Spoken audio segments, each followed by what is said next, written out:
So, shout out to Ryan Hensley. I was about to do some offensive line rankings on looking on that Pro Football Focus. So, I don't know about that ranking. Hmm. I think it's not as bad as people think. The offensive line, it's been a continuity. They've gel. They have guys that have been working together. And usually when they work together, it's great chemistry. It's great what they do. So outside of the right side of the tackle spot, those guys have been gelling last year. So that's going to get better. So you look at the rest of the offensive linemen. They said outside of Trent Williams, the offensive line is considered a question mark. I completely disagree. And here's why. Aaron Banks made a strong leap last year. He got redshirt. The question mark was with Lincoln Tomlinson, were we going to be able to replace him, which we did. Aaron Banks performed a lot better than expected going into his second year. Can he replicate the same success? I believe he could because he had Trent Williams there. So Trent Williams hasn't left, so he's going to get better.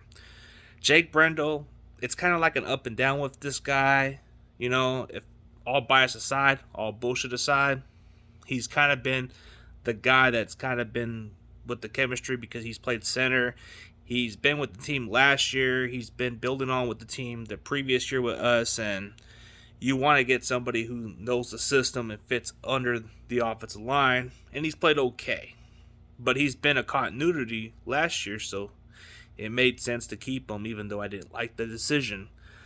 Then you go on with Spencer Burford. He bulked up during the offseason. The guy is willing to train his tail off and get better. There was a lot to like about him. He got better as the season went on, and I think the game has not gotten too big for him.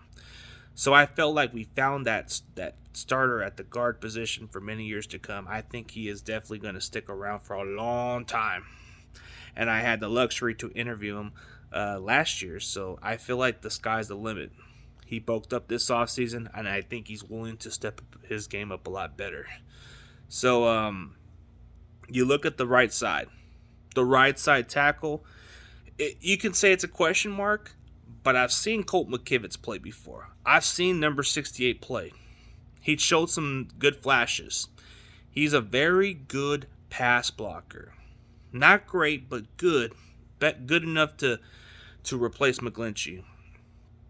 A run blocker, he'll have to improve throughout the season. I think he'll get better with experience. But I thought giving him to a bargain contract was more of a bridge move because you can see what he can be as a starter right now during this season.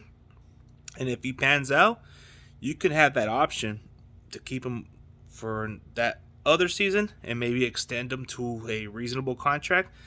But I think in the long haul, he can either be the short-term answer or the long-term solution. But I think McKivitz has shown that he can be a starter for the Niners. He's definitely somebody you don't want to sleep on.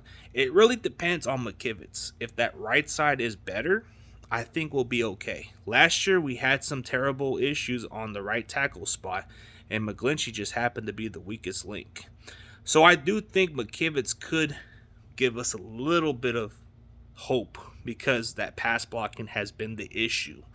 So I say as far as the rankings, it should be a lot higher than number 18. I think we have potential to be a top 10 offensive lineman, if not better. It's all about gelling.